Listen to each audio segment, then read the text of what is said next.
ही गोष्ट बघा माझ्याकडं नेहमी विसरून राहते. मी काय म्हणते स्वयंपाक वगैरे झाला का मग कडधान्य वगैरे भिजायला ठेवायचे.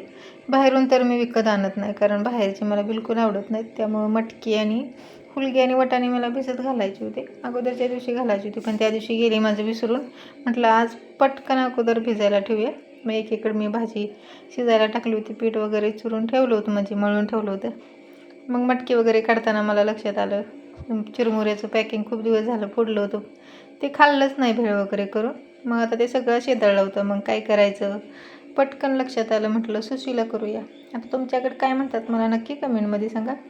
मग छान असे चिरमुरे मी भिजवून घेतले, थोडेसे पिळून घेतलेत, जास्त नाही पिळले, म्हणजे प्रमाणातच आपण पोहे कसं भिजवतो त्या प्रमाणात. कांदा, टोमॅटो, हिरवी मिरची, कोथिंबीर, कढीपत्ता सगळे हे कट करून छान असं फोडणी देऊन घेतली जिरे मोहरीची, आणि शेंगदाणे छान असे तळून घेतले.